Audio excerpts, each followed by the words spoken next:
The diner wasn't calm. It was loud with laughter, sharp, careless, cruel.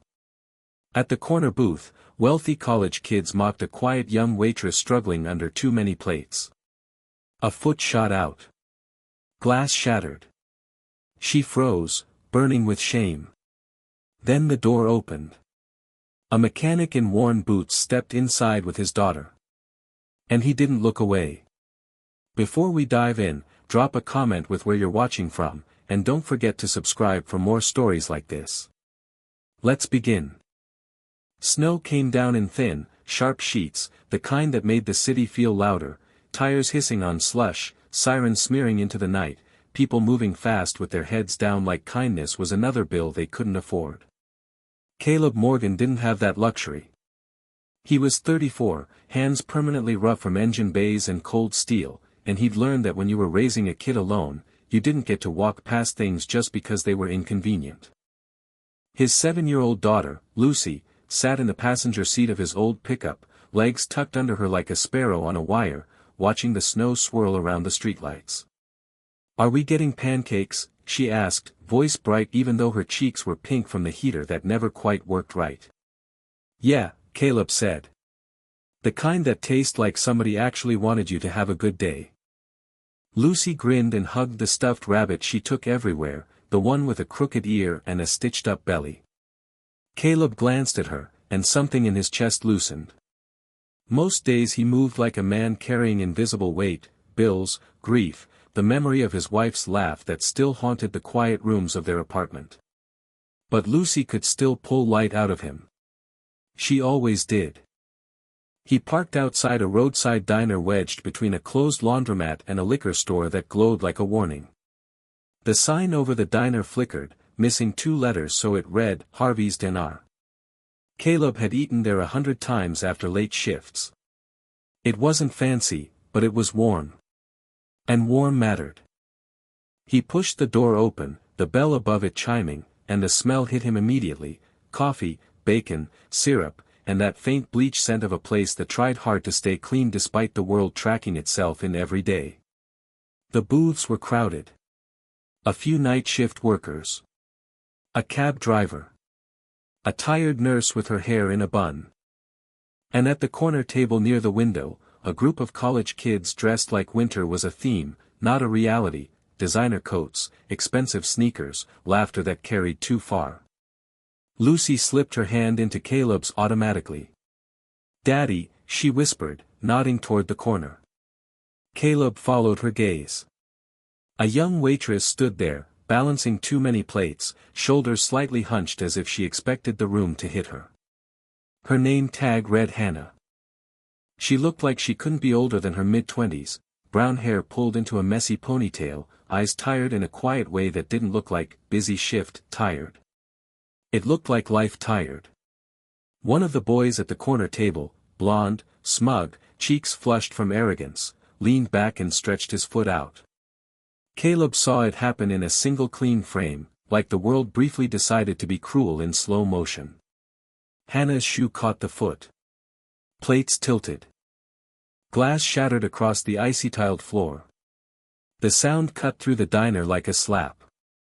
A hush fell for half a second, and then the laughter started.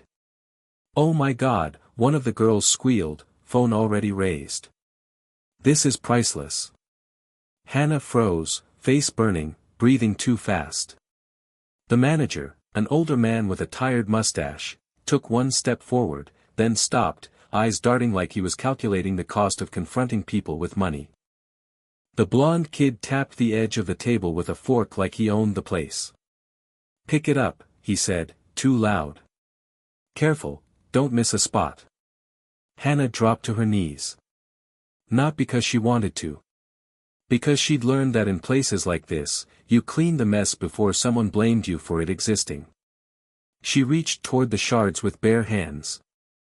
Caleb moved before he could talk himself out of it. "Don't," he said. His voice wasn't a shout. It was worse. It was calm.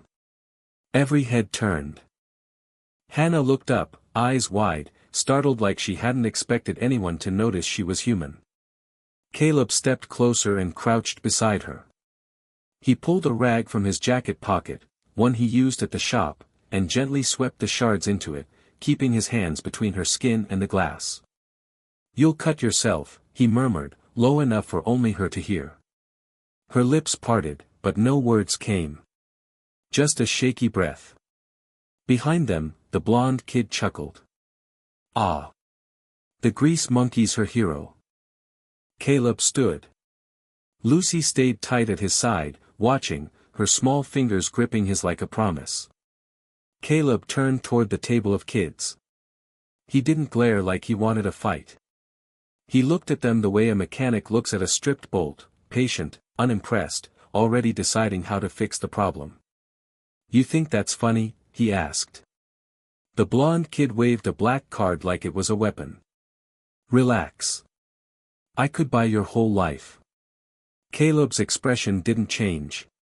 "Maybe," he said. "But money doesn't buy character.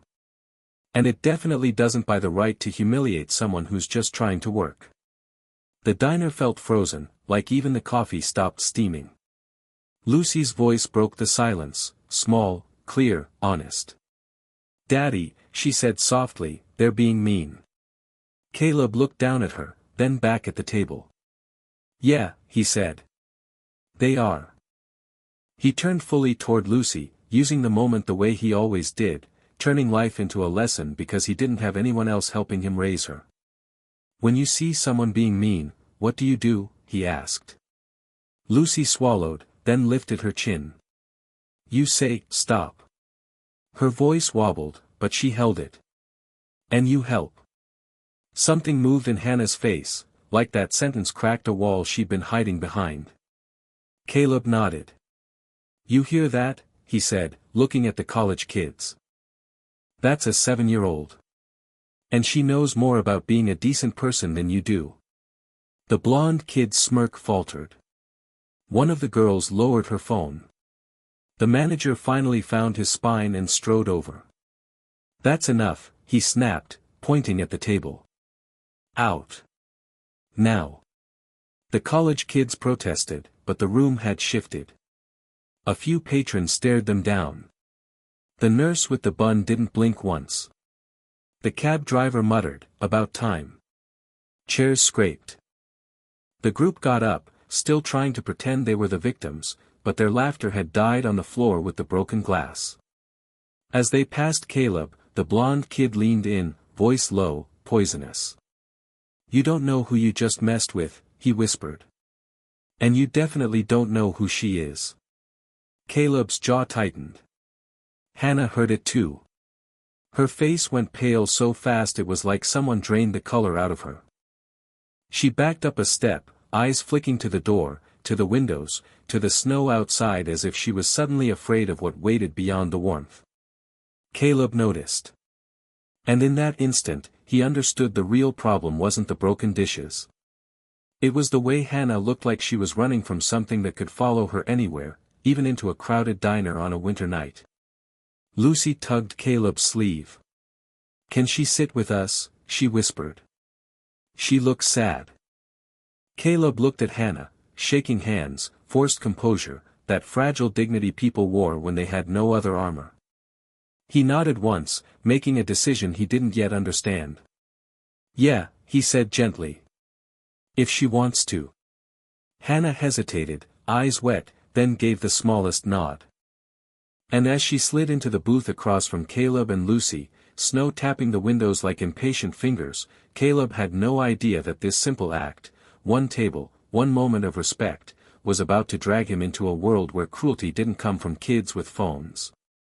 It came from power.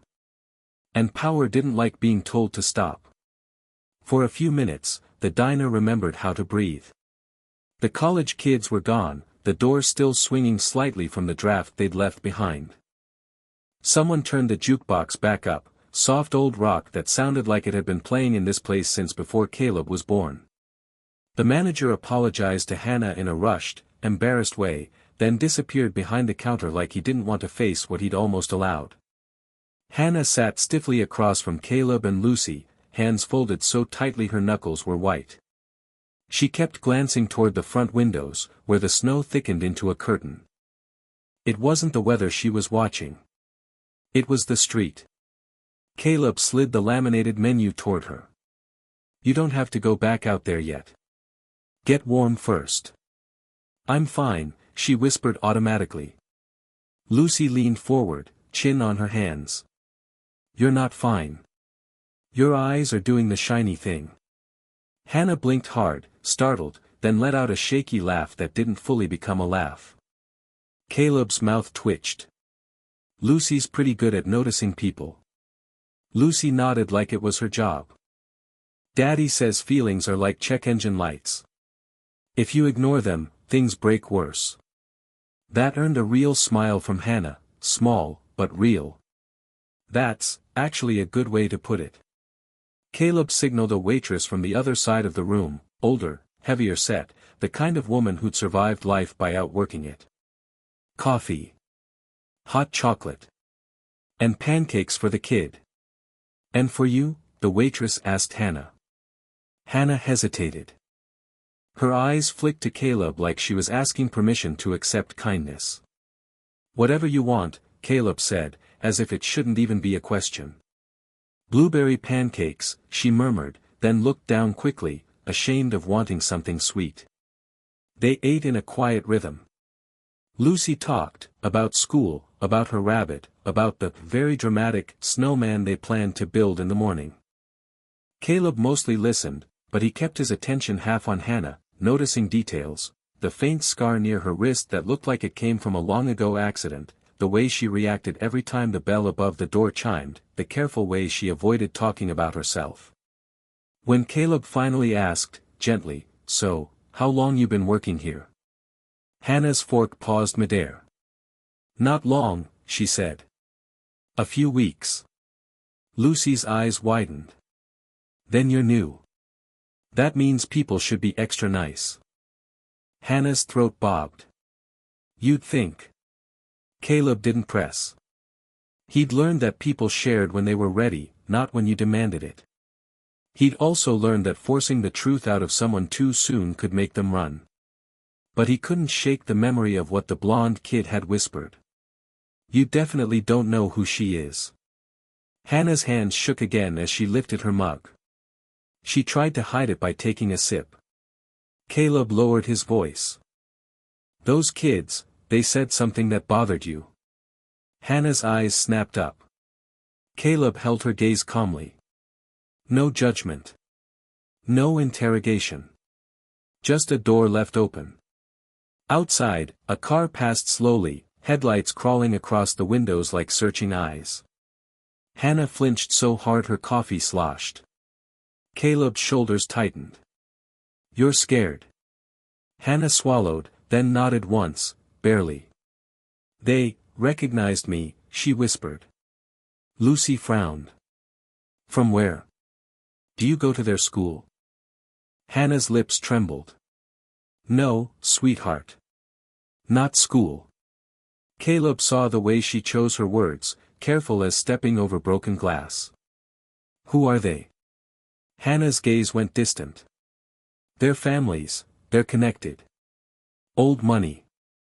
City money. They come in here because they think it's funny. She looked down. They think people like me are props in their stories. Caleb's jaw clenched. And why would they care who you are? Hannah's breathing sped up. For a moment, Caleb thought she might bolt. Then she whispered, so soft he barely caught it. Because I'm not supposed to be here. Caleb didn't speak. Lucy shifted, sensing the tension, hugging her rabbit tighter. Hannah's eyes shone again, that shiny thing, as Lucy called it. I needed a place where no one would bow. No one would ask for favors. No one would, her voice broke. No one would look at me like an investment. Caleb's mind tried to put the pieces together, but he didn't have enough yet. Just a shape of a bigger truth. Before he could respond, the bell over the door chimed again. Cold air rushed in. Caleb turned his head. One of the college kids had come back, only now he wasn't laughing. He stood in the doorway alone, hands in his expensive coat pockets, eyes sharp and mean. He scanned the diner. Found Hannah immediately. Then he smiled, slow and ugly, like he'd been waiting for this. Hannah froze. Her face went ash white. The kid walked toward their booth, boots clicking on the tile. He stopped right beside Hannah, leaning down just enough to invade her space. "Well," he said lightly, loud enough for nearby booths to hear, "look who's playing Waitress." Caleb stood halfway, body blocking Lucy automatically. "Keep walking." The kid ignored him, eyes locked on Hannah. "You really think you can hide like this? In a diner?" He chuckled. "Your boardroom would die laughing." Hannah's hands trembled under the table. Caleb's voice dropped, low and dangerous.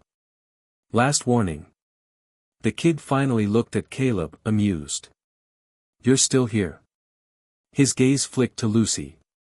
"Cute. Teaching morals, right?" Lucy glared. "My daddy isn't scared of you." The kid's smile sharpened. "He should be." He leaned closer to Hannah, voice lowering. "They're looking for you. You know that, right? You can't disappear and expect the wolves to forget the smell of blood."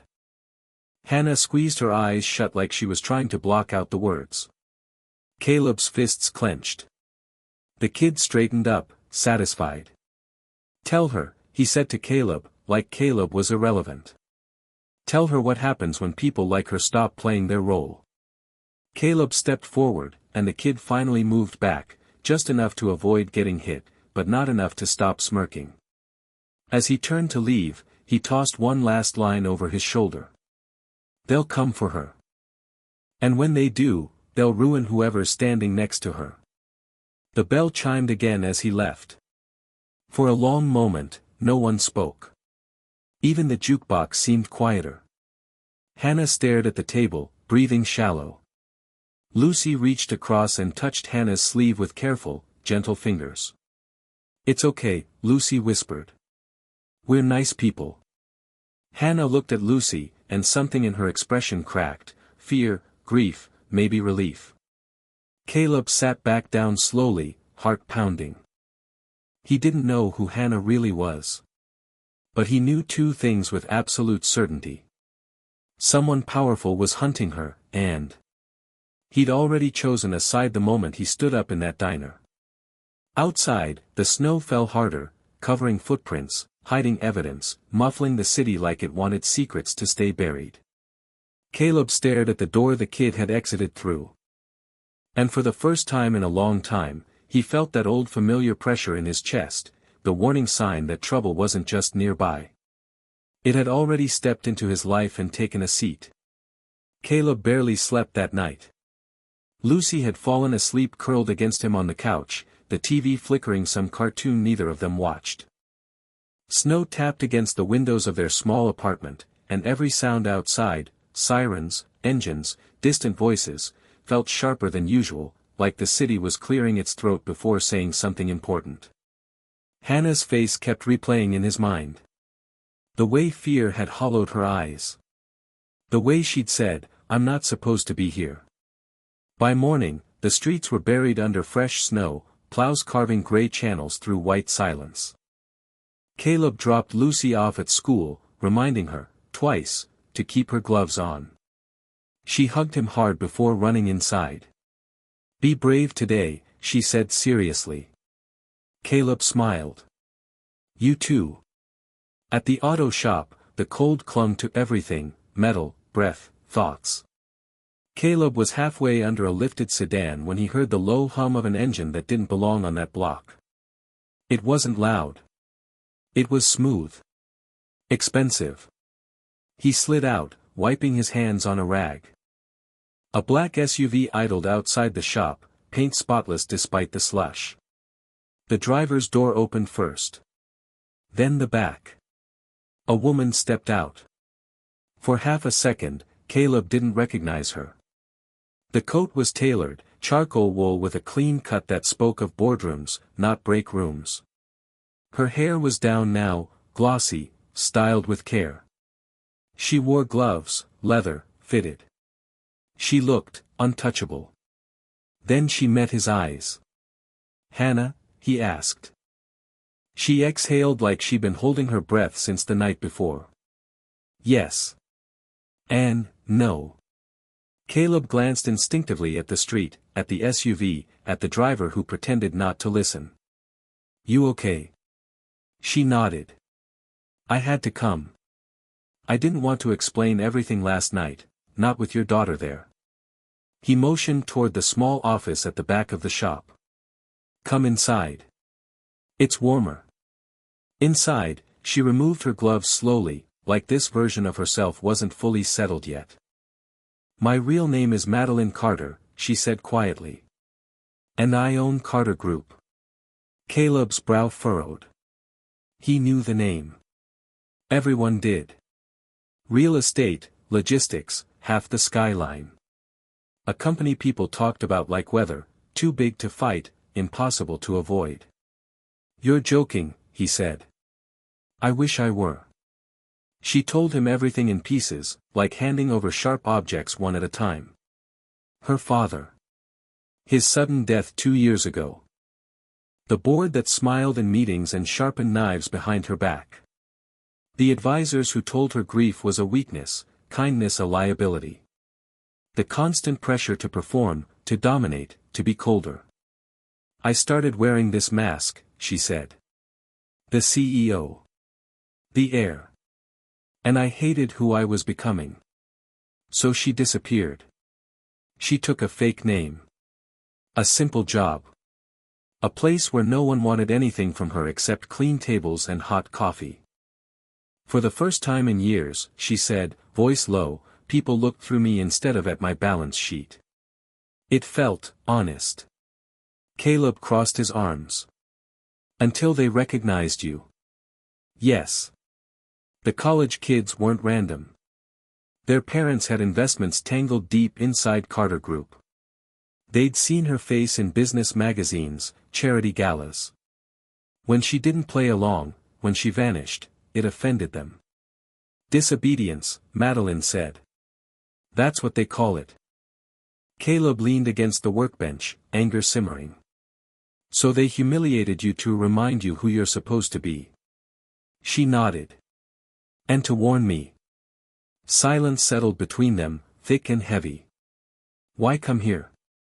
Caleb asked finally. "Why me?" Madeline met his gaze, steady now. "Because you stood up when no one else did. And you did it in front of your daughter." That landed deeper than she knew. "I've spent my whole life surrounded by people who talk about values," she continued. "But last night, I saw someone live them. You didn't want money. You didn't want favors. You just wanted cruelty to stop." Caleb looked down at his hands, scarred, honest, familiar.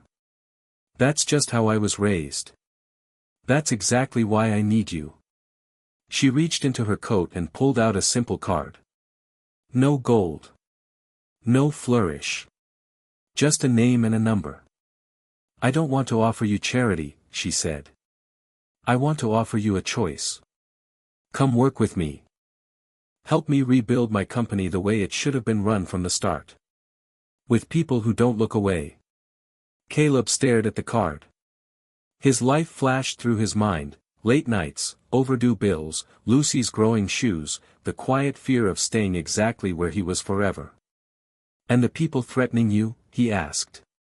Madeline's jaw tightened. "They won't stop." Caleb closed his fingers around the card. He thought of Lucy's voice in the diner. "They're being mean." He looked back at Madeline. "Then we won't either." Outside, the SUV waited, engine purring. And somewhere in the city, powerful people were already planning their next move, unaware that a mechanic with nothing to lose had just stepped onto their board. The first warning came 3 days later. Caleb was locking up the shop when he noticed the glass, spiderwebbed across the front window, a single stone resting on the oil-stained floor inside. No note. No message. Just damage precise enough to say "we can reach you." He stood there for a long moment, keys cold in his hand, listening to the shop settle around him. Then he swept the glass into a bin, taped cardboard over the window, and went home to make dinner for Lucy like nothing had happened. That night, his phone rang from an unknown number. "Mr. Morgan," a smooth voice said. "We hear you've been keeping interesting company." Caleb didn't answer. "You seem like a practical man," the voice continued, unbothered. "Practical men know when to step aside." Click. By morning, the pressure had spread. A city inspector showed up unannounced, citing violations Caleb had already fixed months ago. A supplier suddenly demanded cash up front. At Lucy's school, a polite administrator asked a few too many questions about Caleb's work schedule, his finances, his associates. It was harassment disguised as concern, clean, legal, exhausting. Madeline noticed immediately. "This is how they operate," she said during a late meeting in a borrowed office space far from Carter Group headquarters. "They don't punch. They suffocate." Caleb leaned back in the chair, arms crossed. "They picked the wrong guy." She studied him. "They'll come harder." "I know," he said. "They always do when they think fear will work." That night, Caleb finally told Lucy a version of the truth. Not the threats. Not the danger. Just enough. "Some people don't like that I helped someone," he said as he tucked her in. Lucy frowned. "Did you do something bad?" "No," Caleb said firmly. "I did something right. And sometimes that makes people mad." Lucy thought about this, then nodded. "Then don't stop." Caleb swallowed past the lump in his throat. The real attack came a week later, quiet, surgical, devastating. Madeline's board called an emergency meeting. Allegations surfaced overnight: mismanagement, emotional instability, reckless associations. Anonymous sources fed the media just enough truth twisted sideways to make doubt grow. Caleb watched the coverage from his apartment, Lucy asleep beside him, his jaw tight. "They're painting you as irresponsible," he said into the phone. Madeline's voice was calm, but tired. "They want me isolated. If I look unstable, my allies scatter. And me? They'll say you're proof," she said softly. "A mistake."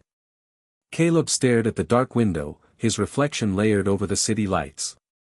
"Then we give them something they didn't plan for." The next morning, Caleb walked into Carter Group headquarters, past security, past marble floors and polished smiles, with Lucy's words echoing in his head. "Don't stop." He didn't shout. He didn't threaten. He spoke plainly, about accountability, about safety violations he'd seen tied to Carter subsidiaries, about workers cut corners had injured. Facts. Dates. Documents Madeline had trusted him to gather quietly. The room shifted. Board members exchanged looks. Lawyers stiffened. This wasn't the narrative they'd prepared for. By the time Caleb finished, the suffocation had loosened, just a little. Enough to breathe. Outside, snow fell again, soft and steady. Madeline stood beside him on the steps, coat pulled tight. "They won't forgive this." Caleb nodded. "Good. Means they hurt us." Somewhere behind glass and steel, the wolves recalculated. And for the first time, they realized the mechanic wasn't standing next to Madeline out of gratitude. He was standing there because he believed her. And belief, once spoken out loud, was harder to crush than fear. The final move came quietly, no cameras, no headlines, no shouting voices. It came in envelopes. Caleb found the first one taped to his apartment door, thin and legal-looking. Inside was a custody inquiry, anonymous, but detailed enough to make his stomach drop. Questions about his finances. His work hours. His judgment. Someone wanted to suggest that a mechanic who stood beside a powerful woman might not be a stable father. He sat at the kitchen table long after Lucy had gone to bed, the paper trembling slightly in his hands. Across the city, Madeline received her own version, a formal vote of no confidence scheduled for 48 hours later. The board wasn't bluffing anymore. They were done playing. Caleb called her. They went after Lucy, he said simply. There was a pause on the line, sharp, dangerous silence. Then we end this, Madeline replied. She didn't offer money. She didn't offer protection. She offered truth. The next morning, Madeline walked into the boardroom alone. No lawyers. No handlers. Just a single folder and a calm voice. She spoke about her father, about how he built the company with workers he knew by name, how he believed profit without dignity rotted from the inside. She spoke about grief, and how the board had used it like leverage. Then she opened the folder. Inside were contracts, emails, safety reports buried and ignored. Proof, not accusations. And one more thing, Madeline said, meeting their eyes.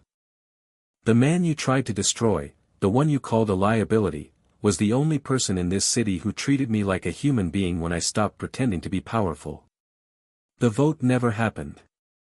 Resignations followed instead, quiet, immediate, panicked. By evening, the custody inquiry against Caleb vanished as abruptly as it had appeared. Snow fell again that night, clean and slow, settling over the city like a held breath finally released. Caleb closed the shop early and took Lucy to the park. They built that dramatic snowman she'd promised, crooked and proud. As they finished, a familiar black SUV pulled up, not looming this time, just present. Madeline stepped out, coat dusted with snow, her expression lighter than Caleb had ever seen it. Lucy ran up first. "You're the pancake lady."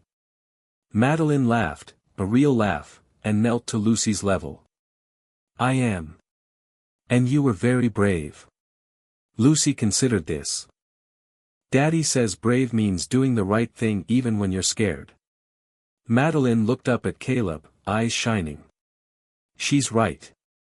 They stood there together, city lights glowing behind falling snow, not making promises, just sharing silence that felt earned.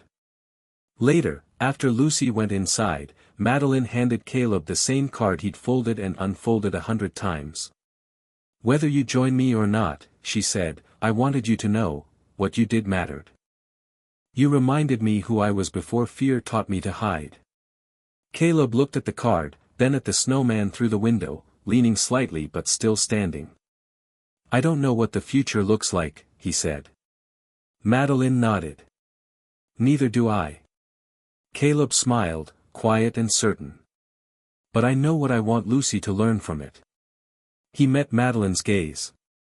"That kindness doesn't disappear in winter. It just waits for someone brave enough to show it." Snow settled deeper around them, covering old footprints, marking new ones. And in a city that rarely slowed down, 2 lives moved forward not because of power or wealth, but because one man refused to look away when it mattered most. Thanks for watching, like and subscribe for more stories that stay with you.